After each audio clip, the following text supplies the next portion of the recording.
तो आदाब, नमस्कार, गुड इवनिंग, सत श्रीकाल। एक बार फिर आप तमाम लोगों का स्वागत है क्राइम तक की कहानी के इस एपिसोड में। उम्मीद है पूरी फैमिली अच्छी होगी, अपना और अपनों का ख्याल रख रही होगी। आज की कहानी सुनाऊं उससे पहले एक दिलचस्प कहानी, ये पता नहीं शायद यही हो सकता है। अमूमन आपने देखा होगा कि जब भी कोई गवर्नमेंट का प्रोजेक्ट पास होता है, जब सपोज़ कहीं से हाईवे बननी है, कहीं एयरपोर्ट बनना है, कहीं कुछ और ऐसी चीज़ें, तो उसके आसपास की ज़मीन का रेट बढ़ जाता है। ये अपने देश में बहुत होता है। अगर पता चला कि इस इलाके से हाईवे गुजरना है तो हाईवे के किनारे की ज़मीन के रेट अपने आप बढ़ने शुरू हो जाते हैं, क्योंकि सरकार उसको एक्वायर करती है, फिर बहुत सारी चीज़ें हैं, तो ज़मीन के दाम बढ़ जाते हैं, ये सभी को पता है। अब जैसे अभी फॉर एग्ज़ाम्पल नोएडा के पास जेवर एयरपोर्ट बन रहा है, लगभग शायद इसी साल स्टार्ट भी हो जाएगा वो। तो अब जेवर एयरपोर्ट बनने की वजह से उसके आसपास की जो ज़मीन है, वो जो पहले कौड़ी के मोल में मिलता था, आजकल हर बड़ा बिल्डर वहाँ पहुँच चुका है और ज़मीन के दाम आसमान छू रहे हैं। आने वाले 5-10 साल के बाद पता नहीं रेट कहाँ जाएगा। जैसे IGI एयरपोर्ट दिल्ली में, उसके आसपास की जो कॉलोनी है, वसंत विहार और बाकी, उसके आप रेट देख लीजिए। तो बिहार में एक जगह है पूर्णिया में कुछ ऐसे ही बिल्डर भाई के दिमाग में एक खुराफात सूझी। उन्होंने एक गांव में औने पौने में ज़मीन लेना शुरू कर दिया, क्योंकि गांव कुछ था ही नहीं वहाँ पे। नदी किनारे की उन्होंने ज़मीन खरीद ली, लोगों ने भी बेच दिया। अब उन्होंने सपोज़ एग्जाम्पल के तौर पे हज़ार रुपए के हिसाब से उन्होंने ज़मीन खरीद ली। ज़मीन खरीदने के बाद इन्हीं बिल्डरों ने अपने आप, वो जो वहाँ पे नदी थी, वहाँ पे एक ब्रिज बनाना शुरू किया अपने पैसे से। कोई सरकारी प्रोजेक्ट नहीं है, आधा अधूरा ब्रिज तैयार। उसके बाद चारों तरफ गांव में ये ढिंडोरा पिटवा दिया कि भाई अब यहाँ से पुल गुजरेगा, सरकार ने ये बनाया है अब नदी के ऊपर से। तो लोगों को पता चला, अच्छा पुल, फ्लाईओवर, तो आसपास की ज़मीन के रेट तो बड़े महंगे हो जाएंगे। तो अब लोग आने लगे कि भाई ब्रिज के पास की ज़मीन तो महंगी है। तो जिन बिल्डरों ने औने पौने ज़मीन खरीद के रख ली थी, अब उन्हीं के पास लोग आने लगे, भैया हमको ये ज़मीन खरीदनी है। तो जो 1000 में खरीदे है वो 10,000 के रेट पे बेच रहा है। क्यों? क्योंकि लोगों को लगा कि ब्रिज बन रहा है तो अब तो यहाँ पे सब कुछ अच्छा होगा, तरक्की होगी, और लोग खरीदने लगे। अब ब्रिज आधा अधूरा बन के तैयार है। कमाल देखिए, सरकार, प्रशासन, एडमिनिस्ट्रेशन, वहाँ की जो निगम की बॉडी होती है, म्यूनिसिपल कॉरपोरेशन, वहाँ के इंजीनियर, किसी को ये पता ही नहीं कि ब्रिज बना कौन रहा है, अप्रूव किसने किया है। अब किसी तरीके से इन्हीं बिल्डरों के बीच से बातचीत कहीं से लीक हुई और फिर इंजीनियर साहब तक बात पहुंची कि यार ऐसे से एक ब्रिज जो सरकारी भी नहीं है, अब प्राइवेट बन रहा है और इस वजह से बनाई जा रही। अब वो हैरान आकर देखा उन्होंने, वाकई खेत के बीच में एक नदी, उसके पास ब्रिज का काम भी शुरू हुआ है। ये ब्रिज की तस्वीर है। अब इसके बाद पता चला कि ये तो सरकार ने पास ही नहीं किया, वो JCB मशीन लेके पहुंच गया उसको गिराने के लिए। अब यहाँ उल्टा, जिन गांव वालों ने ज़मीन खरीदी उन्होंने पता है कि तो सरकार पुल बनवा रही है, उन्हें लगा ये कि, उन्होंने कहा भैया इससे तो हमारी तरक्की होनी है, हम आपको तोड़ने नहीं देंगे। अब पूरा गांव इकट्ठा हो गया उस पुल को बचाने के लिए, और उन्हें ये फ्रॉड पता ही नहीं कि ये ब्रिज सरकार ने नहीं, ये ब्रिज कहीं नक्शे पे भी नहीं है, कहीं स्कीम में भी नहीं है। ये तो चंद लालची बिल्डरों ने ज़मीन का भाव बढ़ाने के लिए एक ऐसे ही ब्रिज बनाना शुरू कर दिया था। सोचिए, इससे पहले आपको एक बताया ही था कि गुजरात में एक भाई तो हाईवे पे टोल ही खोल के बैठ गया था और पता नहीं कितने महीनों तक वसूलता रहा, और पता चला कि वहाँ तो कोई टोल ही नहीं होना चाहिए था, लेकिन लोग देते गए, सरकार, पुलिस, किसी को पता नहीं। सरकारी लोग भी देते गए, पुलिस वाले भी गुजरने तो पैसे दे गए, और वो पूरा फर्जी टोल था।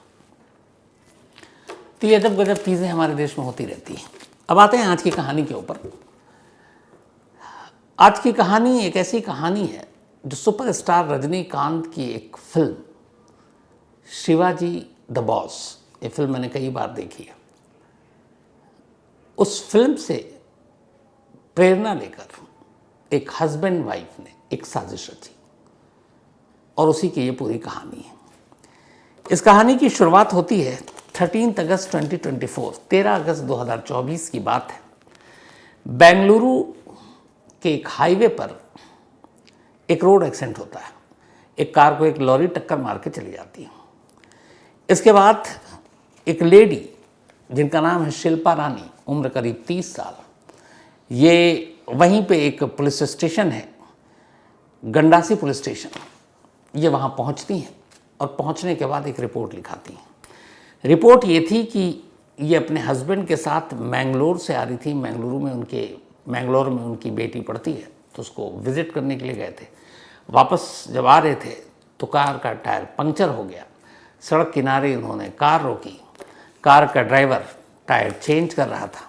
हस्बैंड कार के पीछे खड़े हुए थे और वो उसकी हेल्प कर रहे थे। तभी अचानक एक लॉरी आई पीछे से और उसने टक्कर मार दी। उस टक्कर में उसके हस्बैंड यानी शिल्पा रानी के मुनिस्वामी गौड़ा, उनकी डेथ हो गई। शिल्पा रानी ने ये रिपोर्ट पुलिस में लिखाई और रिपोर्ट लिखाने के बाद वहाँ से चली गई। तब तक पुलिस को इन्फॉर्मेशन मिल चुकी थी। बॉडी को अस्पताल ले जाया गया, वहाँ मुर्दा घर में पोस्टमार्टम हुआ और फिर बॉडी हवाले कर दी गई शिल्पा रानी के। अब शिल्पा रानी की उम्र और उसके हस्बैंड की जिस तरीके से डेथ और वो जिस तरीके से रो रो कर बिहार पुलिस वाले को भी उन पर रहम, उनके साथ हमदर्दी। अब सारी फॉर्मेलिटी पूरी होने के बाद शिल्पा रानी अपने हस्बैंड मुनिस्वामी गौड़ा की लाश लेकर अपने गांव चली जाती हैं और वहां जाने के बाद अपने तमाम रिश्तेदारों के बीच मुनिस्वामी गौड़ा का अंतिम संस्कार कर दिया जाता है। इधर ये जब सारी चीज़ें हुई तो कई बार पुलिस के सामने भी होता है कि हालात ऐसे होते हैं, सामने वाले के ऊपर गम का पहाड़ टूटा हुआ है कि पुलिस अपनी इन्वेस्टिगेशन या तफ्तीश या पूछताछ नहीं कर पाती है कि एक जवान औरत जो विधवा हो गई, उसके हस्बैंड की इस तरह से रोड एक्सीडेंट में डेथ हो गई, अब उससे क्या पूछताछ करें। तो बेसिक जो पूछताछ थी वो करने के बाद, लाश ले जाने के बाद अंतिम संस्कार सब कुछ हो गया।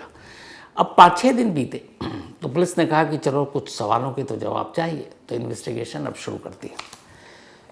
तो ये जो पुलिस की टीम इन्वेस्टिगेशन शुरू कर रही थी, सबसे पहले तो कि जिस लॉरी ने कुचला उस लॉरी को ढूंढने का काम था और लॉरी के साथ उसके ड्राइवर को ढूंढने का काम था। तो अब पुलिस उस लॉरी की तलाश में हाईवे पर इधर उधर सीसीटीवी कैमरा देखती है और आखिरकार उस लॉरी तक पहुंच जाती है और उस लॉरी तक पहुंचने के बाद उसके ड्राइवर देवेंद्र नायका, जिसका नाम, उसको अरेस्ट कर लेती है। देवेंद्र नायका बताता है कि साहब मैं जा रहा था, मुझे ये दिखाई नहीं दिया कि साइड में गाड़ी के पास ये खड़ा हुआ है और कोई शख्स है, जब तक मैं ब्रेक मारता तब तक एक्सीडेंट हो गया और उसकी मौत हो गई। तो ये हिट एंड रन का केस हो गया, सिंपल। तो नायका गिरफ्तार हो गया, शायद बेल पे छूट भी जाता। उधर जो इनके साथ इनका ड्राइवर था, उस ड्राइवर ने भी यही बयान दिया जो शिल्पा रानी ने दिया था कि टायर पंक्चर हो गया और हम टायर बदल रहे थे, तब तक लॉरी आई, टक्कर मार के चली गई। अब ये सारी चीज़ें थी, सीसीटीवी कैमरा भी दिखा, लॉरी भी मिल गया, तो पुलिस को कहीं से कोई फॉल प्ले और कोई सारी चीज़ें मिली नहीं। पुलिस को एक ओपन मतलब सिंपल रोड एक्सीडेंट का केस नजर आया। तो पुलिस इसमें आगे ज़्यादा कुछ मशक्क़त भी नहीं कर रही है, सिंपल केस समझकर अब लगभग सब कुछ बंद होना था। पर इसी बीच एक अजीब वाक़या होता है।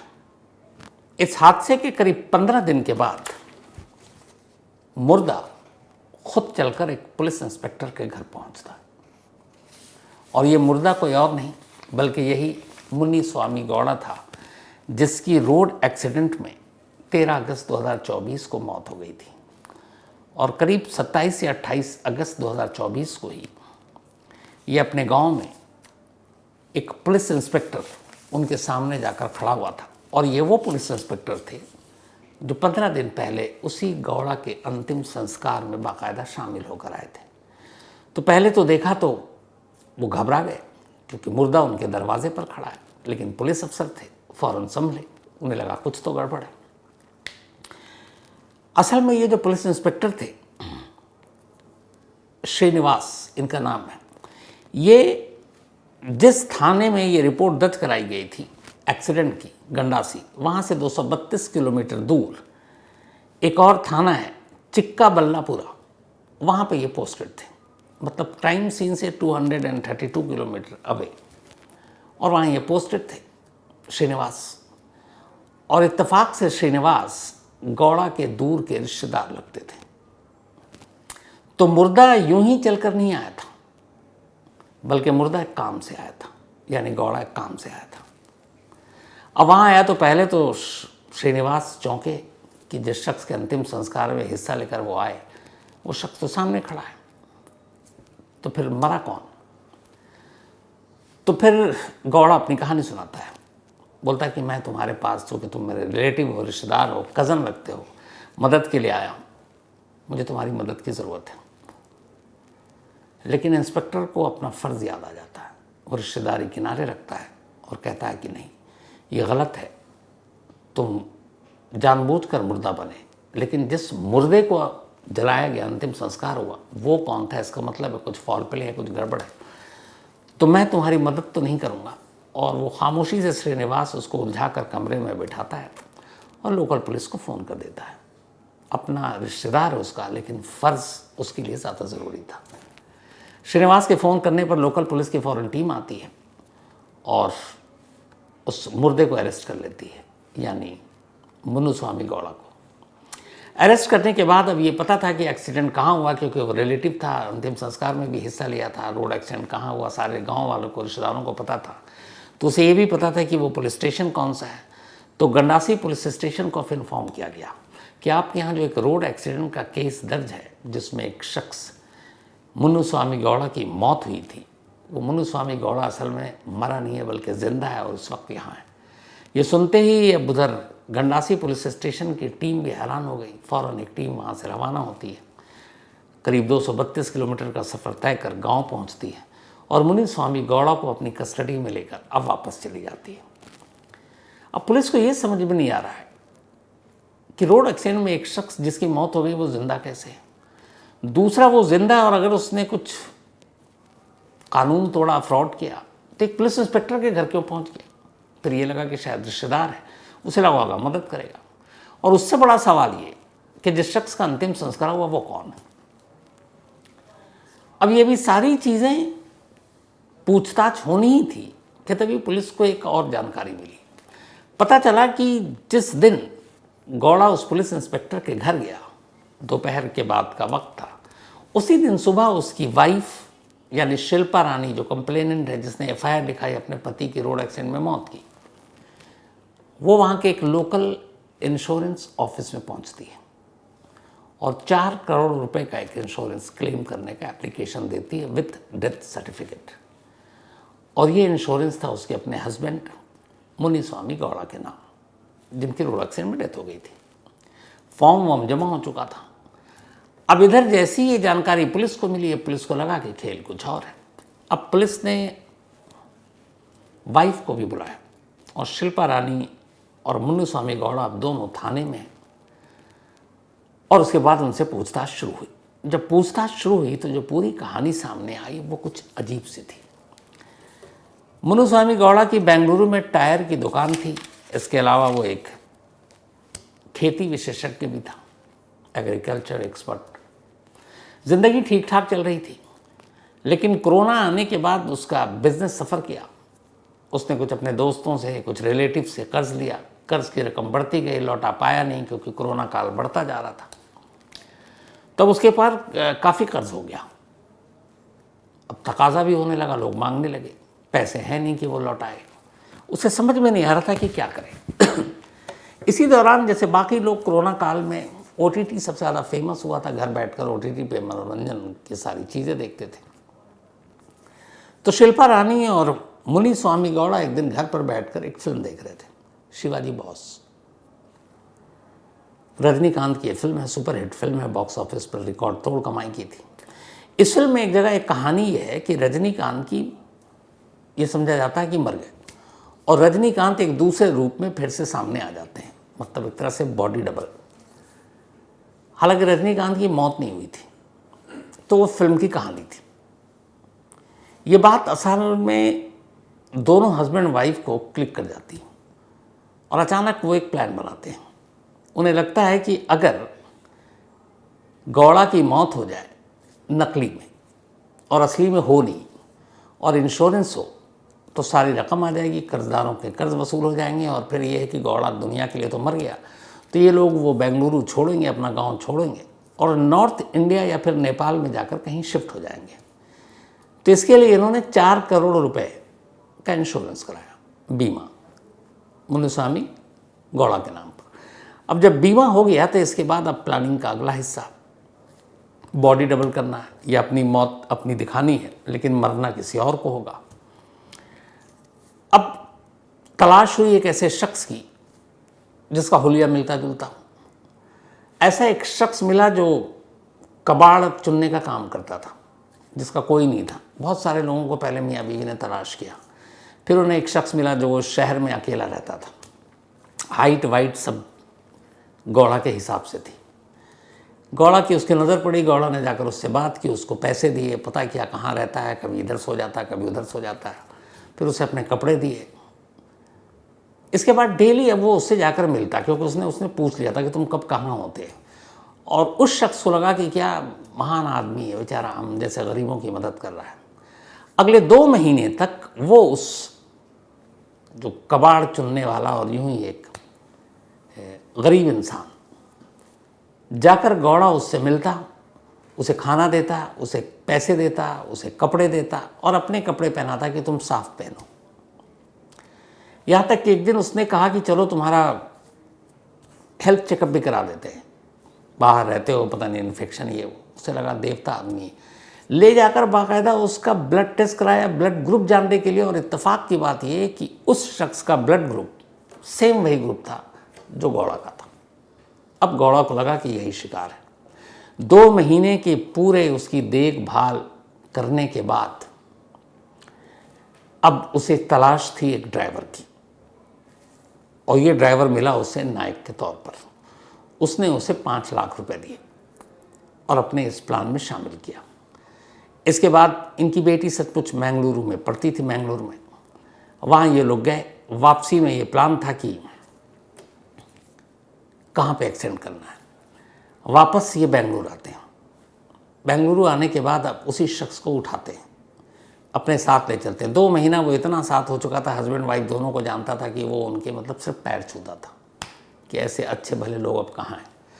उसके बाद वाइफ को घर छोड़ता है, उस शख्स को अपनी गाड़ी में बैठाता है, ड्राइवर साथ में था। और फिर रास्ते में अचानक ड्राइवर और वो दोनों मिलकर उसका गला घोंट देते हैं। गला घोंटने के बाद उसकी मौत हो गई।